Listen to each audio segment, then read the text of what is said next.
So the SEC in trouble again. So the crypto firm Consensus now sues the SEC and asks the court to declare that ETH is not a security.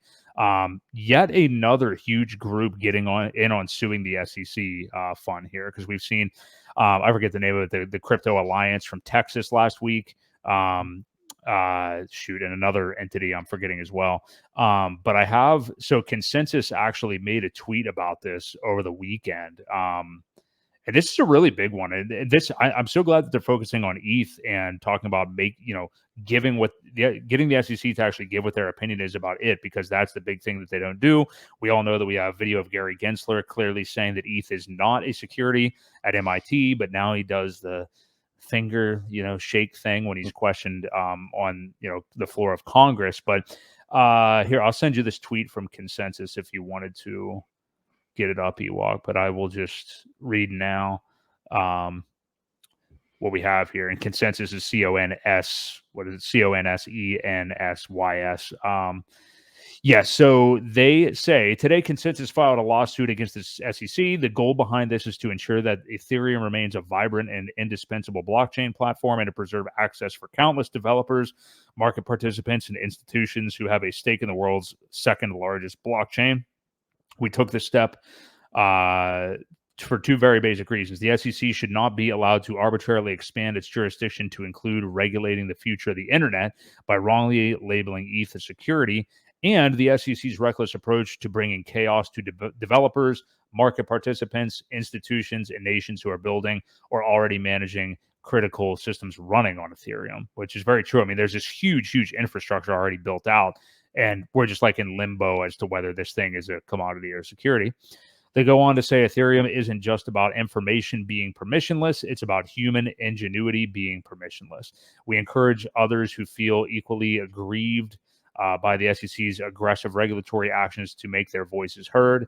At Consensus, we believe that advancing adoption of blockchain platforms like Ethereum will help reshape and enhance how future generations will manage economic, financial, social, political, and technological systems. Creating a more equitable, transparent, and innovative world. Our mission is now under threat from an ideologically driven regulator, the SEC. We have time and time again witnessed the current SEC contradict itself with ever-changing views on blockchain, consistently mischaracterizing this technology and what is built on it as a shallow and doomed investment scheme rather than as the breakthrough technology that it is. And it is time for the industry. It's time we stood up for ourselves. Our action today is intended to protect the Ethereum ecosystem as well as the entirety of the extended decentralized protocol ecosystem. So I really like that they're actually attacking this from the Ethereum perspective, because that to me is the key to so many other things. Yep. Like if the SEC, which they're not going to, but if we got an actual clear ruling, which a judge would make basically over the SEC, because they're not going to do it, that ETH is not a security, I think it would bring a lot of clarity to some people. Let's face it, people are going to buy it and do things on it either way. They don't really care what the SEC has to say, but it does stifle innovation. It does chase people out. And it's like we've talked about before, that kind of Operation Choke Point where if there's any doubt cast over it at all, some of the weaker people will just never participate because we're not providing any clarity.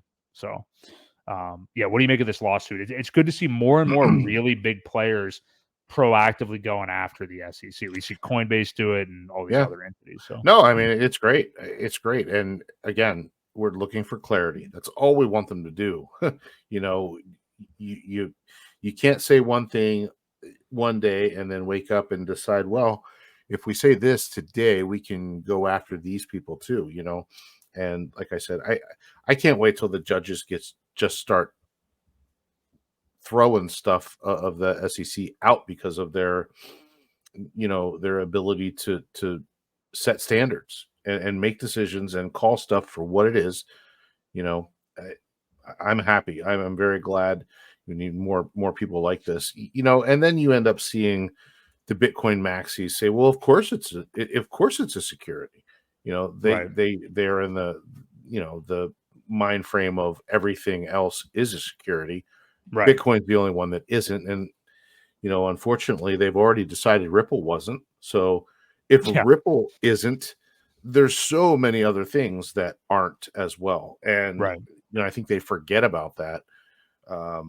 So yeah, I'm happy to see it. I wish these guys well, and once more people realize we're all in this together, this is going to be huge for everything. Um, and once we get a ruling, it'll be, I think, more clear for people to move on. You've already got the ETFs started. Where did they start? I forget what country they started Hong in. Kong? Was Was it it Hong Hong Kong? Kong? I saw Yeah, I think it was. Humberto brought that up earlier. Yeah, yeah, I'm Yeah, pretty sure it's Hong I Kong. saw Umberto in the chat here. He Yeah, showed up welcome back, today, Humberto. caught Yeah, us live. So, yeah. so yeah, I mean, again, we need clarity. We need them to just start deciding stuff.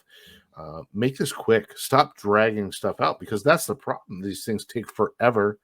No decision is made, and in the meantime, you got 10 other things that get piled up because they can't make a decision. So, Mhm. yeah, more clarity, more of this nonsense will go away, and it'll be a lot smoother of a ecosystem for everybody. Well, and we say it every week really on this show when we talk about the SEC. I mean, we're getting to the point where like they've made so much news in losing, so made so much news in their corruption. People coming after them proactively, that like judges are not immune to seeing that. We've talked about that Yeah, before. There's no way for them to go to like a safe room when they're overseeing these cases involving the SEC and not know what they're doing in the public eye. And yeah, it's one thing because a lot of these judges, like they may have an idea of what Coinbase is or what happens on an exchange or something like that, but I bet a lot of them don't thoroughly understand DeFi in and out necessarily. I mean, some may, especially one like I think it's Peggy Quo that's going to be in RH's case, but like, you know, they're not. They'll have more of an idea of what the SEC is overall than what some of these crypto things are, and they're going to be just be seeing that the SEC has been suffering, hardcore in these crypto cases, and they're just beginning to look more and more hasty. We posted a video the other day. The judge from Utah in the debt box case referred to them, basically just said that they complete overreach and power hungry, and I forget his exact words, but essentially that in reference yeah. to the SEC. So, Right. that's what's most important, is that the justice system and the judges are looking into these things and actually caring about them doing their job, which it seems like many of them are, and they're siding, for the most part, with the side of crypto, not the SEC. And great point by you, Ewok. Like, yeah, if XRP is not a security, what's going to be a security at the end of the day? Yeah. Yeah, because they have the company, they have the building, they have the Hmm. CEO, they have all of that stuff. Hmm. And if they aren't, man, a lot of DeFi seems to me would get, I don't want to say a free pass, but Hmm. I don't know how you can say that they are and Ripple's not. So Right. yeah, Yeah. we'll have to see how it goes.